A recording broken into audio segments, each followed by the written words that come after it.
Le 30 mars 2005, des passants longent le Royal Canal à Dublin quand ils remarquent quelque chose d'anormal dans l'eau. Des sacs en plastique flottent à la surface. À l'intérieur, des membres humains, des bras, des jambes, un tronc. Au fil des jours suivants, d'autres sacs sont repêchés. Chacun contient un nouveau fragment du même corps. Mais la tête et les mains ne seront jamais retrouvées. Sans elles, identifier la victime prend du temps. Et cette absence, délibérée, préméditée, dit à elle seule quelque chose d'essentiel sur ce qui s'est passé. La victime, finalement identifiée, est Farah Swaleh Noor, un immigré kényan âgé de 38 ans vivant à Dublin. Noor n'était pas inconnu des services de police. Son casier judiciaire comportait des condamnations pour agression et violences graves. Il était craint par ceux qui le côtoyaient. Mais son propre passé violent ne change rien à ce que deux sœurs et leur mère lui ont fait dans un appartement dublinois cette nuit-là. Ce soir-là, Noor boit avec Kathleen Mulhall, sa compagne, dans l'appartement de cette dernière. Les deux filles de Kathleen,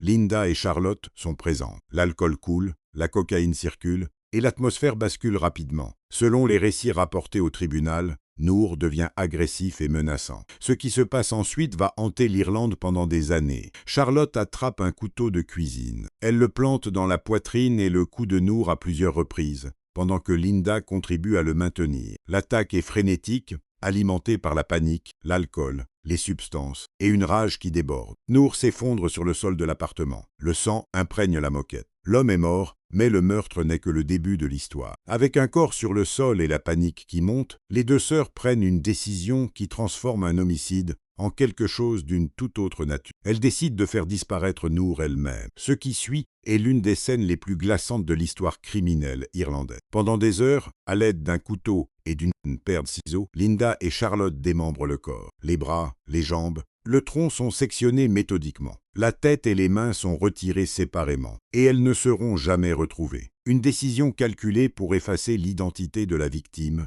pour rendre l'identification aussi difficile que possible. Lorsque le travail est terminé, les restes de Noor sont empaquetés dans des sacs plastiques. Certains sont jetés dans le Royal Canal, d'autres sont abandonnés dans des poubelles réparties à travers la ville. Les deux sœurs traversent Dublin avec leur chargement macabre, dans les rues d'une ville qui dort. Ignorante de ce qu'elle transporte, l'enquête progresse rapidement. Des témoins confirment que Noor était avec les Mulhall cette nuit-là. La médecine légale établit le lien entre l'appartement et le meurtre. Fin 2005, Linda et Charlotte sont arrêtées. La presse irlandaise ne tarde pas à leur trouver un surnom qui colle immédiatement, les Scissor Sisters. Au procès, les sœurs reconnaissent les faits, mais tentent de minimiser leur rôle respectif. Elles décrivent Noor comme l'agresseur, invoquant la panique et la légitime défense. Mais le démembrement méthodique détruit cet argument. On ne découpe pas un homme en morceaux sous le coup de la peur. On le fait avec du temps, de la détermination et un objectif précis, effacer les traces. Les jurés comprennent la différence. En 2006, Charlotte est condamnée pour meurtre et écope d'une peine de prison à vie. Linda, jugée moins dominante dans le passage à l'acte mais profondément impliquée dans la dissimulation,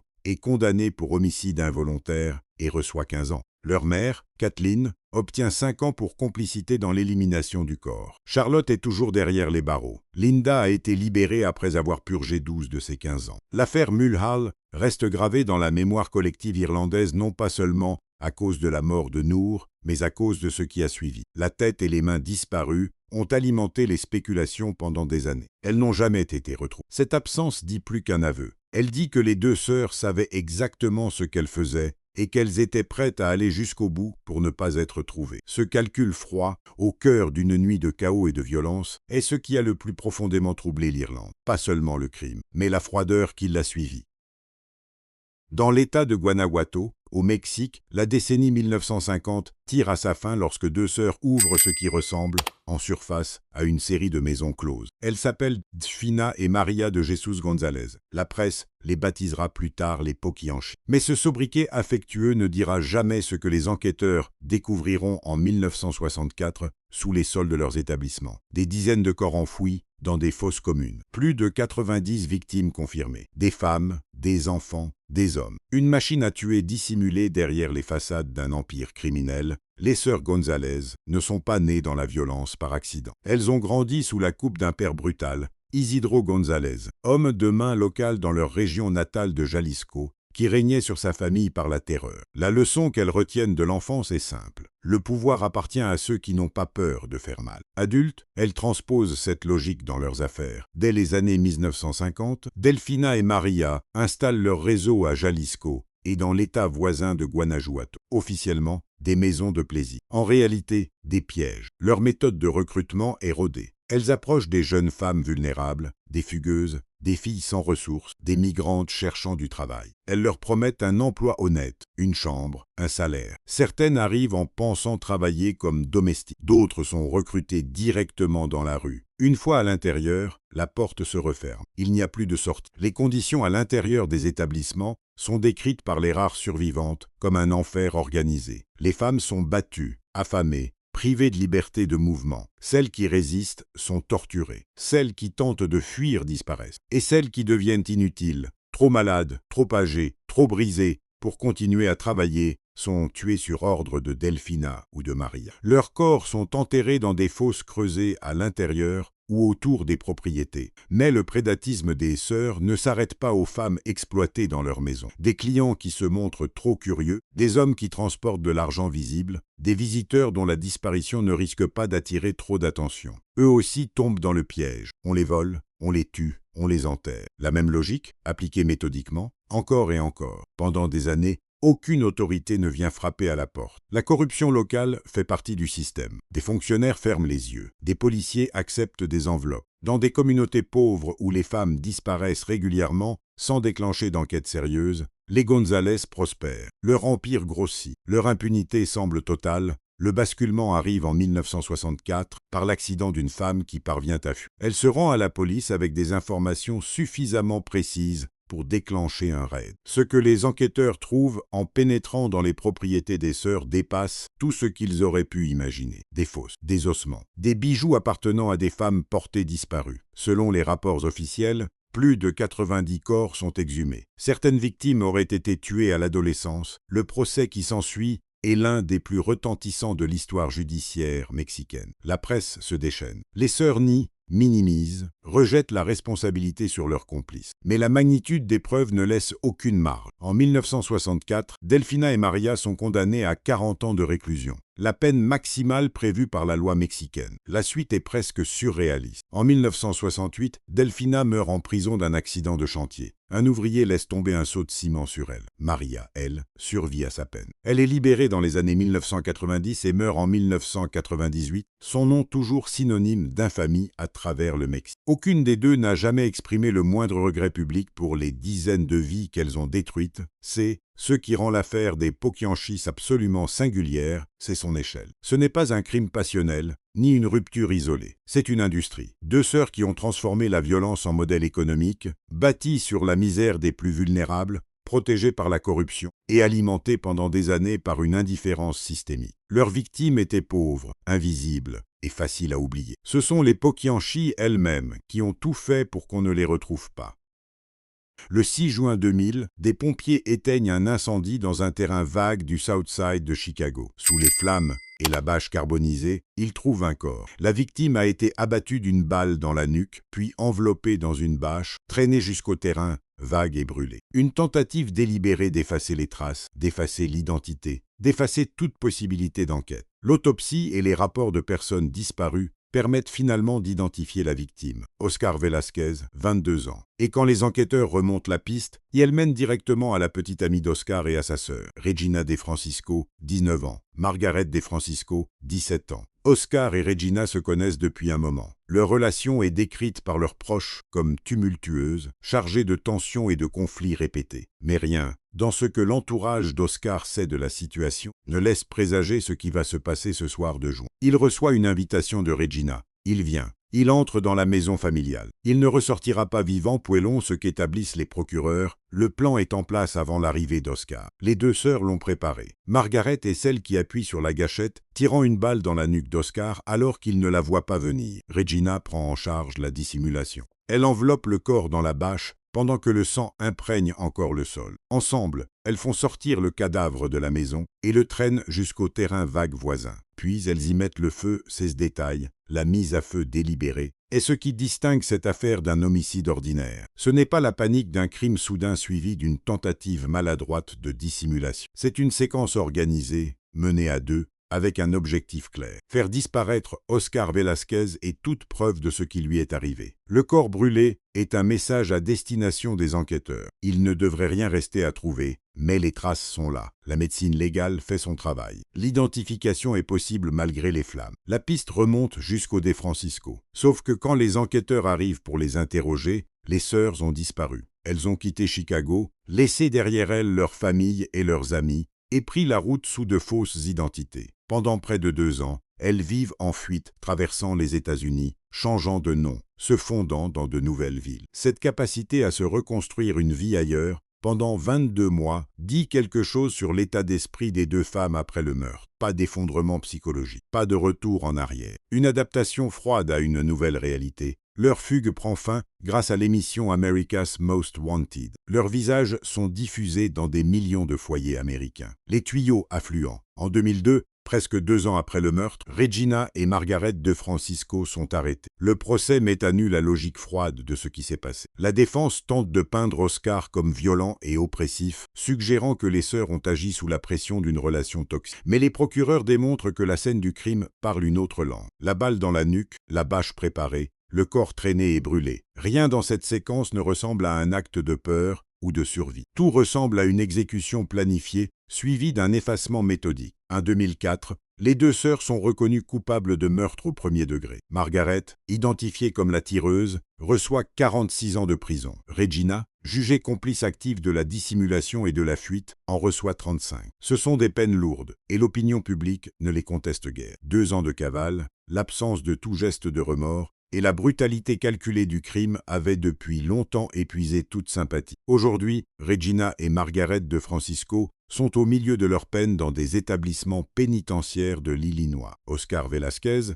lui, est enterré depuis 2000. Ce qui reste de lui dans la mémoire collective, c'est la manière dont il est mort. Abattu par la femme qu'il fréquentait, brûlé par sa sœur, jeté dans un terrain vague de Chicago comme quelque chose qu'on veut oublier. L'affaire De Francisco restera comme une illustration particulièrement froide de ce que 2 personnes peuvent accomplir ensemble quand le calcul remplace entièrement l'humanité. Il était venu parce qu'il faisait confiance. Il a été tué parce que cette confiance avait été transformée en piège. Et la preuve de ce piège brûlait encore dans un terrain vague du Southside quand les pompiers sont arrivés ce matin de juin 2000.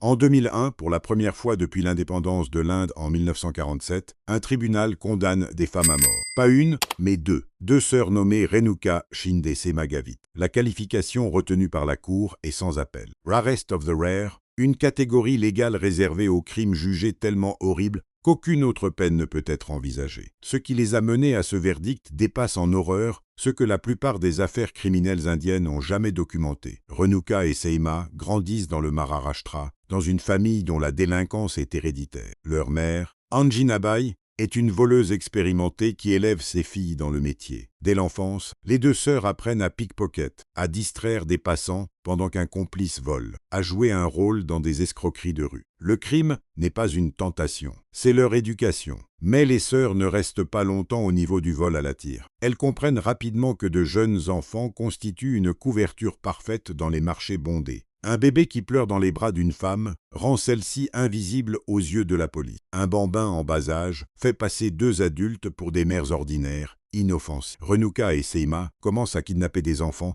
pour les utiliser comme accessoires lors de leur vol. À l'origine, les enfants sont relâchés ou abandonnés. Mais rapidement, quand un enfant devient incontrôlable, pleure trop fort, risque d'attirer l'attention ou de les identifier. Les sœurs le font taire de manière permanente. Entre 1990 et 1996, les enquêteurs documentent au moins 42 enlèvements d'enfants attribuables aux 2 sœurs. 13 meurtres sont formellement établis. Les autorités soupçonnent que le bilan réel est plus élevé. Les victimes sont souvent des tout-petits, parfois des nourrissons, arrachés à des temples, à des marchés, à des lieux publics dans plusieurs villes du Maharashtra. Leur extrême jeunesse les rend faciles à contrôler au début. Et si l'un d'eux refuse de se taire, les sœurs éliminent le problème Le cas du petit Santosh, 3 ans, est l'un de ceux retenus par l'accusation. Enlevé à l'extérieur d'un temple, il ne cesse pas de pleurer. Les sœurs le battent, puis le frappent contre un mur jusqu'à ce qu'il soit mort. Un autre enfant est jeté depuis un véhicule en marche. Dans chaque cas, la logique est la même. L'enfant a cessé d'être utile et est devenu un risque. La solution est invariable. La famille criminelle s'étoffe au fil du temps. La mère des sœurs, Anjinabai, participe activement aux opérations. Le mari de Renuka, Kiran Shinde, rejoint le groupe. Une petite bande organisée, mobile, qui se déplace de ville en ville, s'adapte et disparaît avant que les enquêteurs puissent la localiser. Les enfants kidnappés dans une ville ne sont jamais retrouvés dans la même ville. La mobilité est une protection. Le fil se dénoue en 1996. Anjinabai est arrêtée dans le cadre d'une affaire d'enlèvement. Sous la pression des interrogatoires, elle donne aux enquêteurs suffisamment d'informations pour remonter jusqu'à ses filles. La police commence à assembler le tableau. Des enfants disparus dans plusieurs États, reliés par les mêmes méthodes, les mêmes descriptions physiques des auteurs, les mêmes zones de chalandise. Le portrait d'une opération systématique et planifiée se dessine. Le procès est l'un des plus pesants de l'histoire judiciaire indienne. Les procureurs présentent témoignage après témoignage, reconstituant enlèvement après enlèvement, mort après mort. La défense ne conteste pas les faits dans leur ensemble. Elle plaide les circonstances, la pauvreté, l'environnement familial. La Cour n'est pas convaincue. En 2001, Renuka Shinde et Seema Gavit sont condamnés à mort. La sentence est historique, mais elle n'est pas exécutée. Depuis 20 ans, les sœurs sont en couloir de la mort à la prison de Yerwada, à Pune. Des recours sont déposés, des commutations sont demandées, des groupes de défense des droits humains interviennent. En 2014, la Cour suprême confirme les condamnations. Leurs exécutions restent suspendues à ce jour, dans une attente qui dure depuis plus longtemps que la période pendant laquelle elles ont tué. C'est ce qui distingue l'affaire Shinde-Gavit de presque tous les autres cas dans ce genre, c'est la nature des victimes, des enfants, des tout-petits, des êtres incapables de résister, incapables de témoigner, choisis précisément pour leur vulnérabilité. Les sœurs n'ont pas tué dans la colère ou la panique. Elles ont intégré le meurtre dans leur routine criminelle comme une solution pratique à un problème opérationnel. Cette froideur-là, appliquée à des victimes aussi innocentes, est ce que la Cour a qualifié d'inhumain et d'irréformable.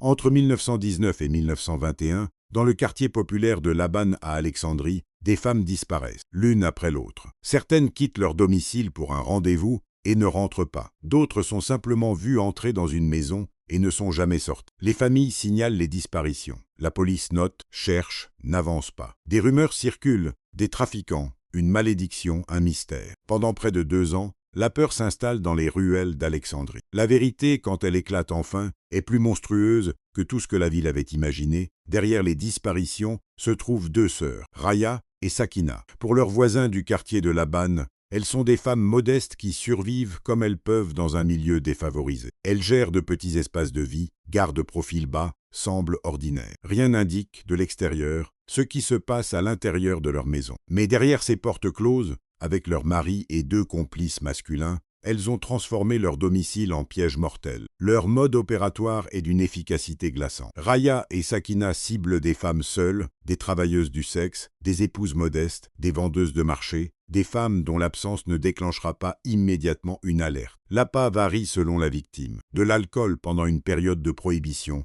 de l'argent, la promesse d'un moment tranquille à l'abri. Une fois la femme à l'intérieur, le piège se referme. Les sœurs et leurs complices agissent avec une coordination précise. Pendant que l'une distrait la victime, les autres frappent. Les femmes sont immobilisées, étranglées avec des écharpes, puis dépouillées de leurs bijoux. Leurs corps sont enterrés sous les sols en terre battue des maisons. La mécanique se répète, inchangée, pendant 20 mois. 17 femmes au moins selon les comptes judiciaires officiels. Certains historiens estiment que le bilan réel est plus élevé. Les victimes sont enterrées là où elles tombent, sous les pièces où elles ont été tuées. Les sœurs reprennent leur quotidien au-dessus des corps. La vie continue dans ces maisons comme si de rien n'était. C'est ce qui permet à Raya et Sakina d'opérer aussi longtemps. C'est précisément le profil de leur victime. Dans l'Alexandrie de l'entre-deux-guerres, les femmes des classes populaires disparaissent sans que les institutions se mobilisent durablement. Les enquêtes restent superficielles, les corps sont cachés. Et sans corps, il n'y a pas d'affaire. Les sœurs ont compris cette vulnérabilité systémique et elles l'ont exploitée avec la même précision froide qu'elles appliquaient à leur meurtre. Choisir les invisibles comme victimes n'était pas accidentel. C'était stratégique. La percée survient fin 1920.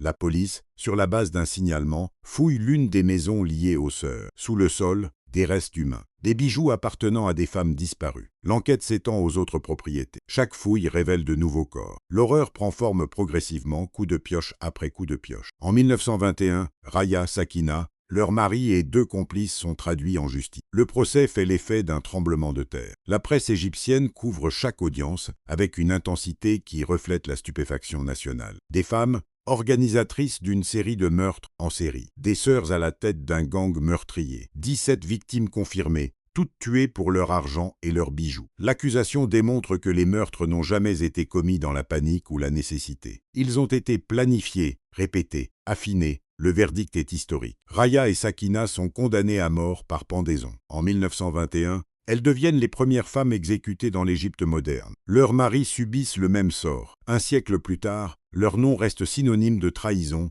à travers le monde arabe. L'affaire a été adaptée au cinéma, au théâtre, à la télévision. Elle a nourri des débats sur la nature du crime, le genre et l'invisibilité des victimes pauvres. Ce que l'histoire de Raya et Sakina révèle, c'est la vulnérabilité absolue de celles dont personne ne surveille l'absence. Leurs victimes ont disparu dans des maisons ordinaires, dans un quartier ordinaire, aux mains de 2 femmes que personne ne soupçonnait. Et c'est précisément cette banalité, cette apparence lisse sur un fond de violence systématique qui a rendu leur crime possible aussi longtemps. Elles n'ont pas tué malgré leur environnement. Elles ont profité de lui. Elles ont compris que dans une ville comme Alexandrie, au début des années 1920, certaines vies pouvaient disparaître sans laisser de vagues. Et elles ont bâti leur méthode sur cette certitude glaçante.